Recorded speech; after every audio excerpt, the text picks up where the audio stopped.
4 na buwan, kung di ako nagkakamali, no? 4 na buwan na po ang nakakalipas. No, tingnan natin.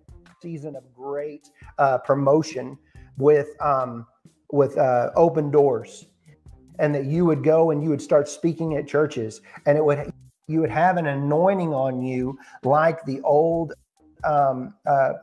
patriots. Ito bago po mangyari kay Donald Trump, yung pagbira sa kanya nung Sabado, doon sa Amerika, Sabado yun naipropesiya na po na may mangyayari sa kanya. Sabi dito, but sa sa isang cartoon daw na predict. Ako medyo tagilid ako sa paniniwala kay Simpson kasi ang dali pong gumawa ng mga ganun kunwari pagdidikit-dikit mo lang yung mga ng cartoons na yun, 'di ba? Pero ito ay mga anointed ng Panginoon na mga tao na tinatawag po sila na mga prophet. Ang mga propeta, mga sangkay, sila po yung nakakakita sa kalagayan ng ating mundo. Na mismong mayroon po silang ugnayan sa ating Panginoon. Bibihira lamang po ito Hindi po lahat. Ito. Pakita ko na lang sa inyo yung fivefold ministry. Ito, medyo Bible study lamang po ito na medyo news. Ephesians chapter 4 verse 11. So Christ Himself gave the apostles, the prophets, the evangelists, the pastors, and teachers. May karugtong pa yan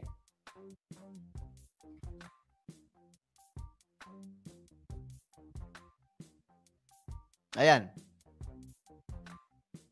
So Christ Himself gave the apostles, the prophets, the evangelists, the pastors, and teachers.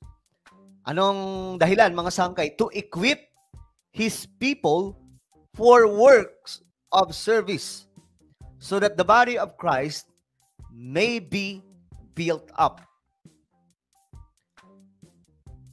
Nabanggit po dito yung prophets. Isa po ito sa opisina, mga sangkay, ng mga lingkod ng Diyos. Mas maganda siguro kung Tagalog, no? Wait lang. Mas maiintindihan natin lahat to. Ayan. Ayan, ito mga sangkay, mas clear. At binigyan niya ang ilan ng kaloob upang maging mga apostol, ang iba na may mga propeta. Isa po yan sa mga office ng mga lingkod ng Diyos sa panahon natin ngayon at maging sa mga unang panahon na nagpapatuloy up to now. So tandaan po natin yung mga lingkod ng Diyos, ito lamang ang sinasabi sa Biblia. Sila lang. Walang ibang itinuro dito. Apostol, propeta, ebanghilista, pastor, guro. Yan po yung tinatawag na fivefold ministry. 5 ministry ng mga lingkod ng Diyos na malalawak. Yung iba, mga teachers, nagtuturo about Word of God. Yung iba, mga pastor. Ngayon, may kasunod po yan, mga sangkay. Gawin po natin ano. Ano ang dahilan? Huwag kayong mag-alala. Pupunta po tayo, mga sangkay, kay Donald Trump. Pag-uusapan natin yan. Ang iba'y ginawa niyang apostol, ang iba'y propeta, ang iba'y mangangaral, ang iba ng magandang balita at ang iba naman ay pastor at guro.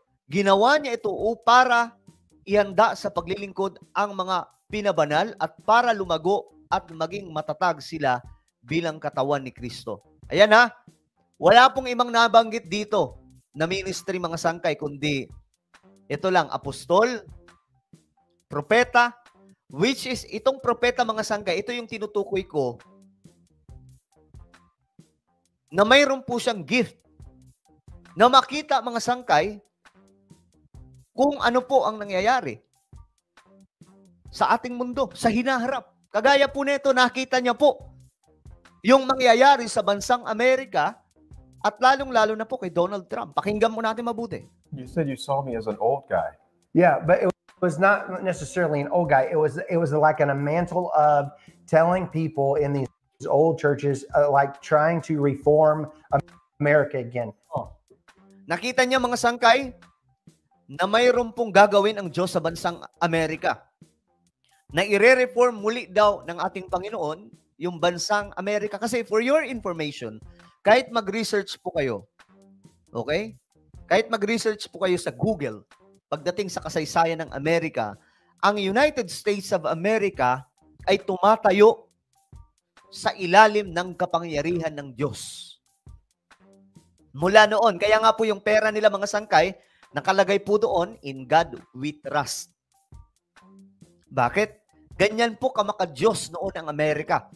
But what happened today sa modern United States of America? Ang US po ay naging rampant ang kasalanan. Grabe po ang kahalayan at marami pa pong mga ginagawang masasamang gawain sa Amerika. So anong nangyari? Ang dahilan lamang po dyan, hindi na po sumunod ang mga namuno sa Amerika sa kung ano ang standard at prinsipyo ng Biblia.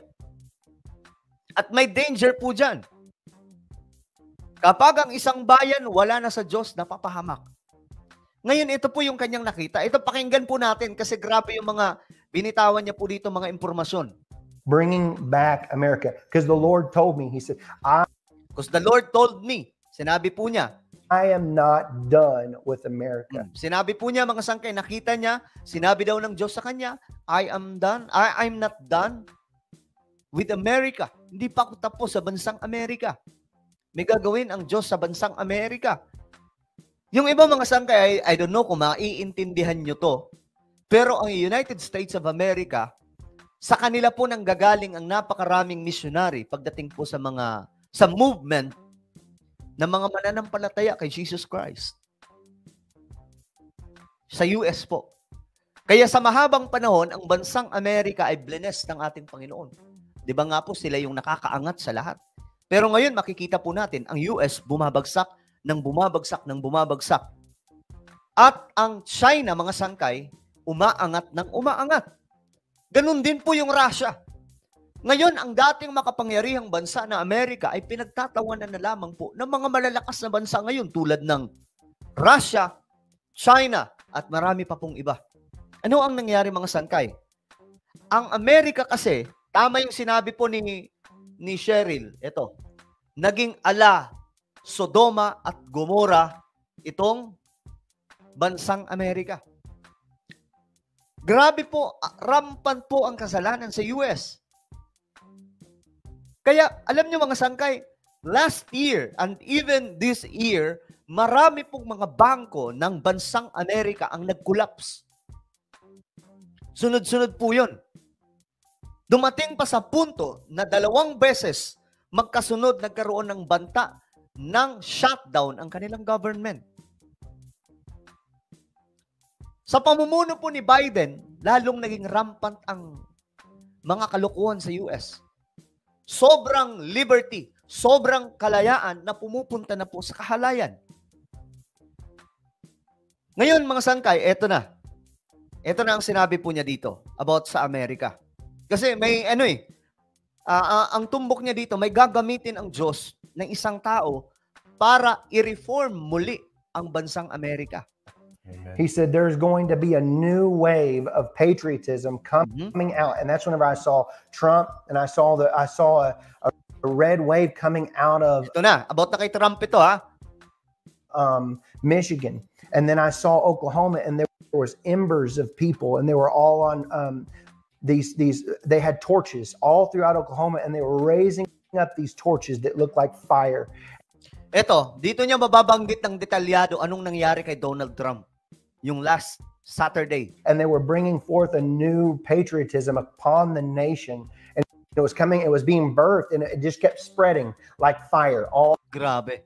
Patriotism, ibig sabihin, nakita niya na ang bansang Amerika ay magkakaisa. At alam nyo ngayon mga sangkay, kahit po yung mga NBA stars, coaches, at marami pa pong ibang mga kilalang tao sa US, nagiging kaisa na po sa movement ni Donald Trump. At kung papansinin po natin ang propesiya ng taong to, mukhang nagsasabi po siya ng totoo, maliban pa po sa kanyang nakita nung may bumira kay Donald Trump. 4 months ago, nagprophecy na po ng ganito pala about kay Donald Trump at sa bansang Amerika. Tuloy tayo. Mahina ba yung sound? Okay, wait lang. Ayan, wait lang ha. Volume natin para mas magkaintindihan tayo. Ito. Diretso tayo, mga sangkay. All throughout America, and I saw Trump rising up. Nakita niya si Trump? And then I saw an attempt on his life. Ayan na. Nakita niya na mayroong attempt kay Trump. Dito mga sangkay, medyo kinilabutan po talaga ako.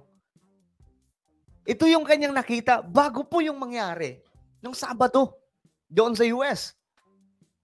Ano pa? Eto, matindi to mga sangkay kasi detalyadong-detalyado. Kaya nga kinilabutan ako kasi grabe naman kadetalyado itong information about sa prophecy about kay Donald Trump. This bullet flew by his ear. Ayan na. Yung tumama daw mga sangkay, yung bumira kay Donald Trump, tumama dito sa kanyang may tenga. Diba? Nakakakilabot mga sangkay. Diretso tayo. And it came so close to his head that it... So close. So close. Sa kanyang ulo. Konti na lang. Ano ang nangyari last Saturday doon sa US? Diyos mio, Marimar. Kung nakita nyo lang mga sangkay yung video, di ko na ipapakita kasi ilang beses ko nang ipinakita yun.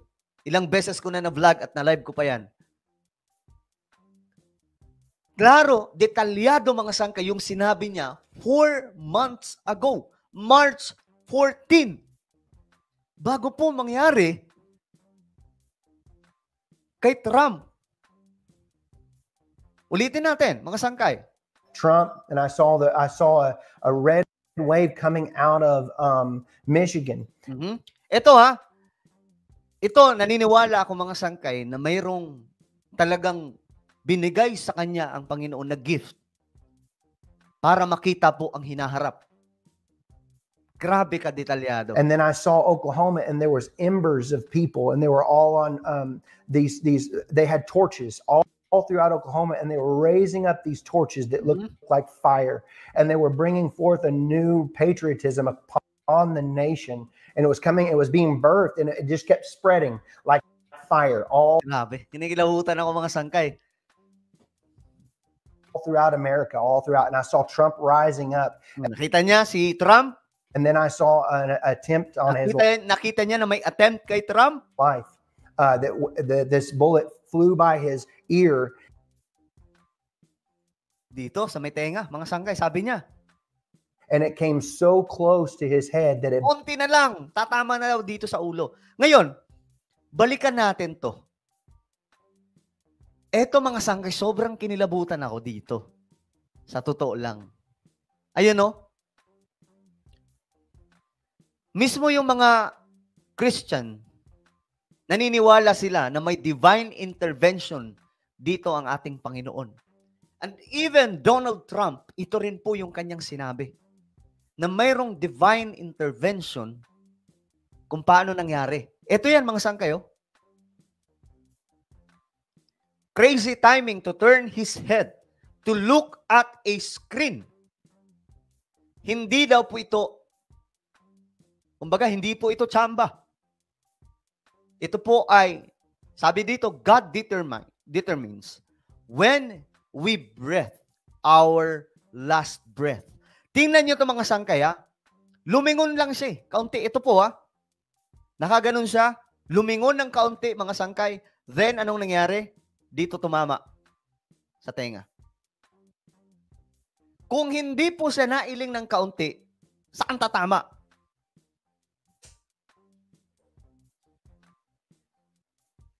Oh, man. Sabi sa inyo, medyo Bible study to ng kaunti. Diba? Kaya nga ako mga sangkay, ngayon, marami siguro magtatanong, bakit si Trump? Bakit si Trump ililigtas ng Diyos? Diba? Maybe, yan po ang naiisip natin. Bakit si Trump? Sangkay. Ngayon, mga sangkay, balikan po natin.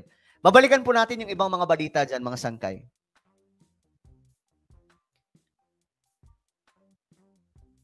Panahon po ni Donald Trump, eto, pakinggan niyo po kung gaano siya kaseryoso na ibalik ang Amerika sa ilalim ng kapangyarihan ng Diyos.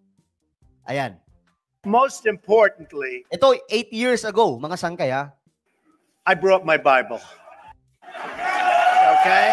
Ewan ko lang, hindi kayo kilabutan mga sangkay sa mga ipapalabas kong video ngayon about kay Donald Trump. Matitindi to. And, you know, it's First Presbyterian Church, Jamaica. And this was written by my mother with my name, this is a long time ago, with my name, with my address, with everything. In case I lost it, somebody would return Sarili siyang Bible, mga sangkay, matagal na. it. You know, in the old days, if you lost something, they returned it. Today, a little bit less so. But I saw this and I said, I have to bring it and just show it because it brings back so many memories. We're going to have a very interesting period of time. And maybe it starts today because Speaker Boehner, you know, some people like him on a personal basis. Do people like him on a personal basis? Anybody? You know, we want to see the job being done properly. We want people that are going to get it done. And I don't understand. They get elected. They're full of vim and vigor. They're going to change things. They're going to get rid of Obamacare. They're going to do all of these things. They come down to these magnificent vaulted ceilings that you see all over. So, ito yung moment, mga sangkay, na si Donald Trump, pinapakita niya sa buong mundo kung gaano kahalaga yung Biblia. May sarili po siyang Bible. Ngayon, eto pa. Nung mayroon pong cabinet meeting doon po sa White House, nung panahon niya, eto ang nangyari.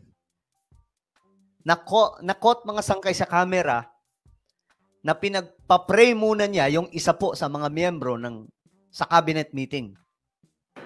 So with that, I'm going to ask Ben Carson, you can stay if you want it because you need the prayer more than I do, I think. You may be the only ones. Maybe a good solid prayer and they'll be honest, Ben. Diba? Bago magsimula ang cabinet meeting, may prayer. Kung kaya't mga sangkay, grabe ang ng Panginoon dito sa taong to. Is that possible? So Ben will ask you to say grace. Mamaya na ako magbabasa ng mga komento. Focus muna tayo dito, ha? Our kind Father in heaven, we're so thankful for the opportunities and the freedom that you've granted us. Imagine sa White House yan. Nagpe-pray na po sila sa White House during the time of former President Donald Trump. At tingnan niyo siya mga sangkay kung gaano kaseryoso sa prayer. In this country. We thank you for the president and for cabinet members who are courageous, who are willing to face the winds of controversy in order to provide a better future. Okay. Maliban dyan mga sangkay, napakarami pa po na ito. Ito pa. Mamaya yung iba, ipakita ko sa inyo. Ito yung matindi na kanyang message doon sa US. Sabi po ni Trump, in America, we don't worship government. We worship God. Sa bansang Amerika daw po, hindi daw po nila sinasamba ang gobyerno. Sinasamba nila ang Diyos.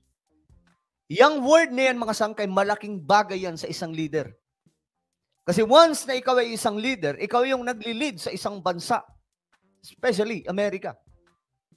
Once na nire-recognize mo ang Diyos na naglikha ng lahat ng bagay, yung favor ng Panginoon ay nasa iyo. At kapag may favor sa iyo, ang ating Panginoon, binibless yung bayan na hinahawakan mo.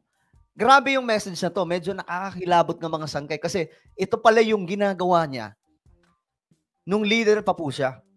Kung kaya't mga sangkay, yung mga malalalim na makakapangyarihan sa Amerika, mga elitista, gusto siya mga sangkay mapabagsak.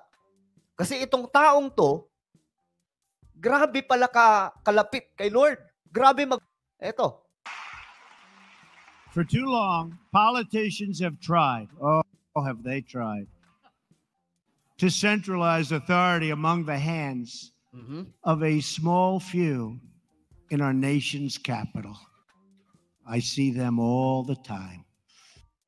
Bureaucrats think they can run over your lives, overrule your values, meddle in your faith, and tell you how to live, what to say, and where to pray. But we know that parents, not bureaucrats, know best how to raise their children and create a thriving society.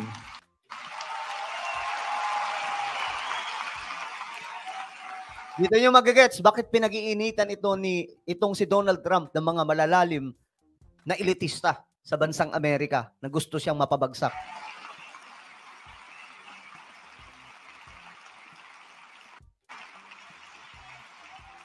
And we know that families and churches, not government officials, know best how to create a strong and loving community.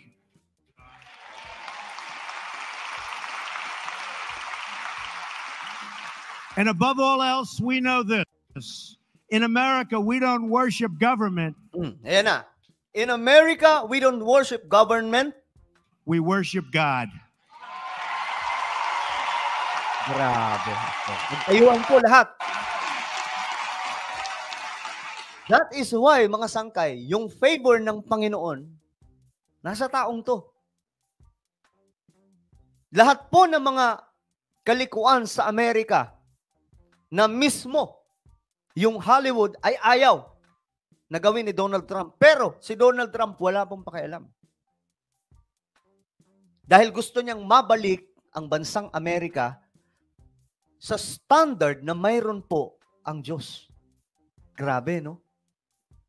Marami pa po yan mga sangkay. Eto, mamaya, pakita ko sa inyo. Ngayon, balikan po natin itong propesiya. Pakinggan po natin mabuti. Busted his eardrum. Okay, wait lang. Merong... Good evening, ladies. Tanggalin lang natin itong ads, mga sangkay. Pero grabe, di ba? Panindig balahibo. Ito detalyado mga sangkay. Yung pagbira kay Donald Trump, nakita niya pa. 4 months ago. Isipin niyo yan kung gaano ka nakaka-amaze. All throughout Oklahoma, and they were raising up these torches that looked like fire. And they were bringing forth a new patriotism upon the nation. And it was being birthed, and it just kept spreading like fire all throughout America, all throughout. And I saw Trump rising up. And then I saw an attempt on his life. Ito yung nangyari, mga sangkay, na sinasabi niya nung Sabado. This bullet flew by his ear. Detalyado, di ba? Sa tenga tumama. And it came so close to konti na lang, tatama na sa ulo. Sabi po niya dito. his head that it busted his eardrum. And I saw he fell to his knees during this time frame, and he started worshiping the Lord. He got grabe. Yun umano siya. Dumapa. Nakita nyo at that time mga sangkay, di ba? Tumira pa si Donald Trump nung napansin niya mga sangkay na may tumama na. radically born again during this time frame. I'm talking, people say he's saved now, but he becomes really on fire for Jesus, for what I saw coming. And yan po, ang haba na ito mga sangkay, kung papanoorin natin, bukas tayo tapos. Sobrang haba na ito. Pero isa lamang po ang mensahe dito, mga sangkay. Yung nangyari kay Donald Trump, mayroon pong divine intervention doon ng ating Panginoon. Imagine niyo yan, mga sangkay. Kung hindi po ito hindi po ito yung tipong parang, kumbaga hindi sinasadya. Naniniwala ako na mayroon pong anghel, ang Diyos na pinadala para itong si Donald Trump mailigtas ang kanyang sarili sa malaking problema. Kasi, alam niyo mga sangkay, mayroon pa ngayong lumalabas na ang naglaglag daw po kay Donald Trump ay mismo mga security niya. Na-i-vlog ko po yan, mga sangkay, panuorin nyo na lamang sa vlog. Na ang ibig sabihin, maging yung mga nakapaligid sa kanya, hindi na rin siya sigurado kung ito ay nagbabantay para sa kaligtasan niya. Pero, mga sangkay, wala nang masihigit pa sa mas dakilang tagapagbantay, si Lord at ang kanyang mga anghel na pinapadala. Walang mas makapangyarihan doon kahit na sinong elitista.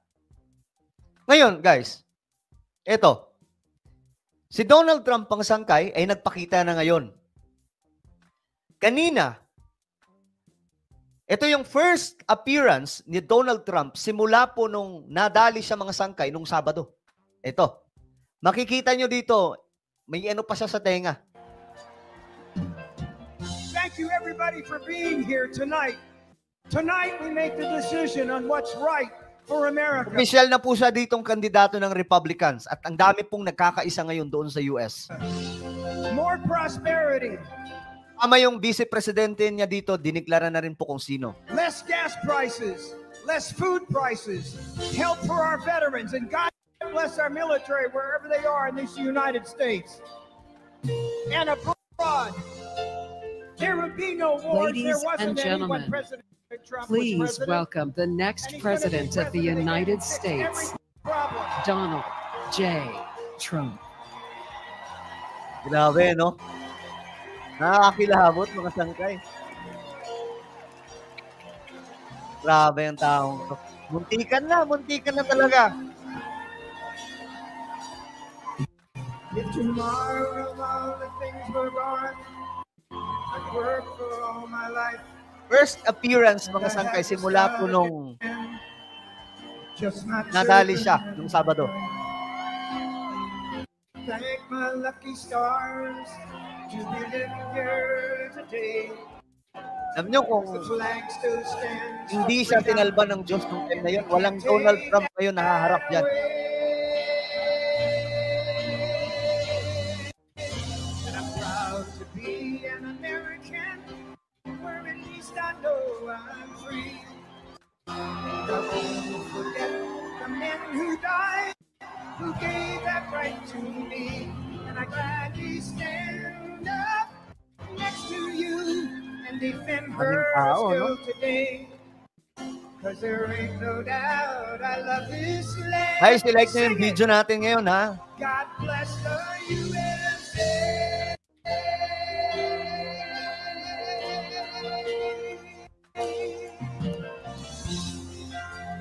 Grabe, no? Makapanindig balahibo talaga, mga sangkay.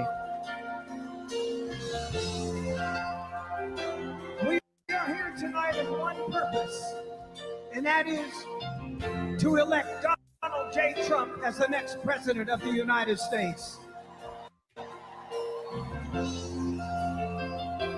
He is here tonight to show his courage. Yan po yung Vice President ng mga sangkay, yung katabi niya. Somebody who tried to kill him. Diniklara na rin po, You kanina lang, will not mga take sangkay. this man down. Ito po yan. Siya po yung Vice President niya. Kasi namili po siya dito eh. Dalawa po yan sila eh. Tapos ito po yung napili. Bilang Vice Presidente. Ngayon, may isa nga pong prophet na nag-post na ito. Ito po ay si Prophet Liston King. Hanapin nyo na lamang po ito sa YouTube or Google. Ito po ay mga modern o sa panahon natin ngayon, sila po yung mga propeta na nakakakita po sa mga nangyayari sa ating mundo, sa future. Nag-post po sa mga sangkay ng picture ni Donald Trump, ayan, na kung saan yung likod ni Donald Trump ay mayroon pong anghel na nakaprotekta sa kanya. Then sabay pinost itong Bible verse mula po sa Psalm chapter 34 verse 11. The angel of the Lord encampeth round about them that fear him and delivereth them. Ang anghel daw po ng ating Panginoon, mga sangkay, nasa likod, pinoproteksyonan ang mga taong may takot sa Diyos.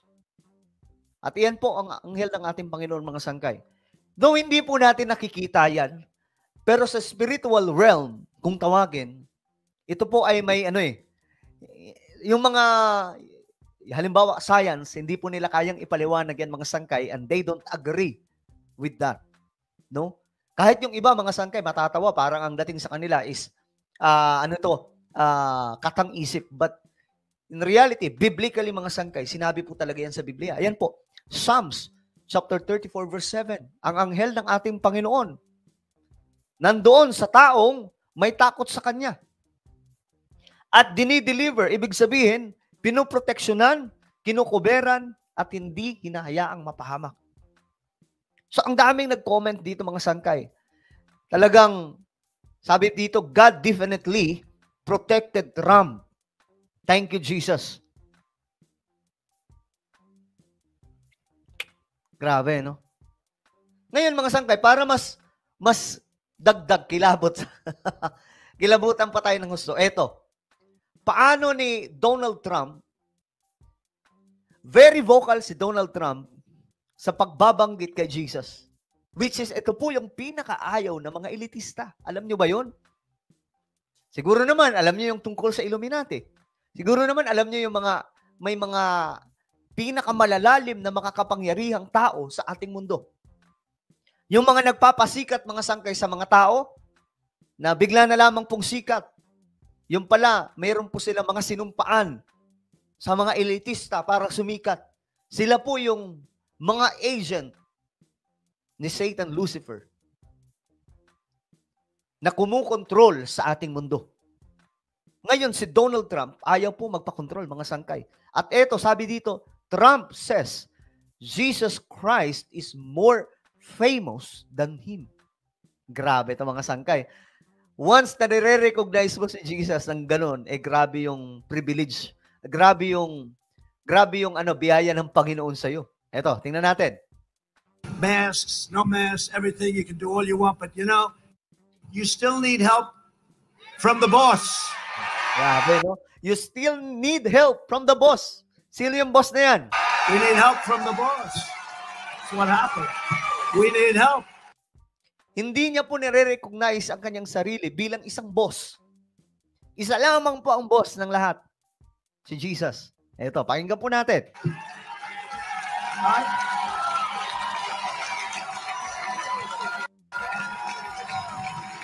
Yeah, we need help. It's all right to say. Now, they'll criticize me for that. How dare he say that? O, diba? Maybe daw, may magsasabi sa akin ng masama o may magkikriticize sa akin dahil sa sinabi ko.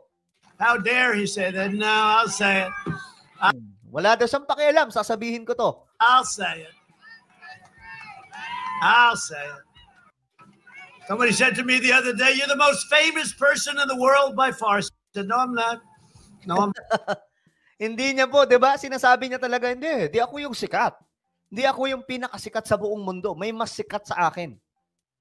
Grabing pag-recognize yan kay Lord. That's the reason na yung protection sa kanya ng Panginoon, ganun kagrabe. I'm not. They said, yes, you are. I said, no. They said, who's more famous? I said, Jesus Christ.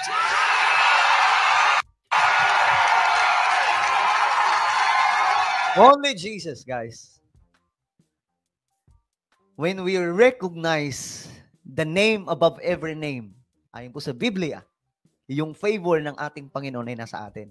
Ito ay sabi ko nga, mga sangkay, kaunting Bible study, kaunting news na may halong Bible study. Para po sa inyong kaalaman, graduate po ako sa Bible School, sa School of Theology. Kaya kahit pa paano, mga sangkay, kahit pa paano lang naman. Pero grabe to, di ba? Hindi na po nakapagtataka kung bakit nakascape si Donald Trump dito. Ayun o, mga sangkay, eto lang po, konting tabingi lang ng, ay nako po, dali siya. But thank God, no? Thank God.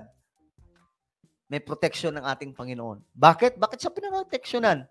Kasi nga po, ayon sa kanya, walang ibang mas sikat, hindi ako, kundi yung boss na nasa taas.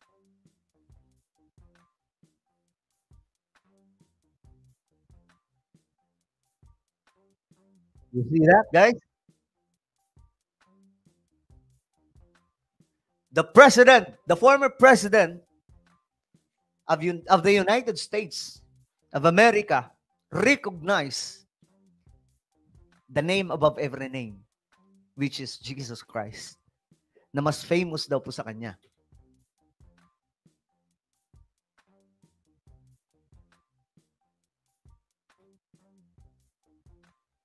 Mm-hmm.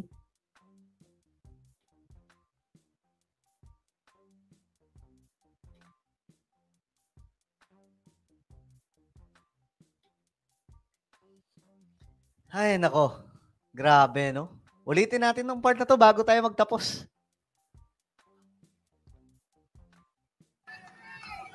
I'll say it. Somebody said to me the other day, "You're the most famous person in the world by far." I said, "No, I'm not. No, I'm not." They said, "Yes, you are." I said, "No." They said, "Who's more famous?" I said, "Jesus Christ." Di ba? Sabi ni Angela, "Well, I'm speechless." Kahit nga ako makasangay, ang dami na ito. Kaya hindi po nakapagtataka, bakit prinoteksyonan itong si Donald Trump ng Diyos? Kasi grabe pala siya mag-recognize sa Panginoon. Biruin mo, sinabi niya, wala akong pakialam. Sasabihin ko pa rin ito, magagalit ka sa akin, may inis ka sa akin, i-criticize mo ako kasi binanggit ko to. Alam niyo kung sino yung pinapatamaan niya dito, mga sangkay? Yung mga elitista. Kasi itong mga elitista, hindi po yan sila naniniwala kay Jesus Christ. Sila po ay mga bahagi po ng demonic forces, mga sangkay, na ayaw po mamuno si Donald Trump kasi itong si Donald Trump nililid yung Amerika papunta po sa standard, prinsipyo na mayroon ng ating Panginoong Diyos. Binabalik niya po yung Amerika sa kung ano yung US before. Diba?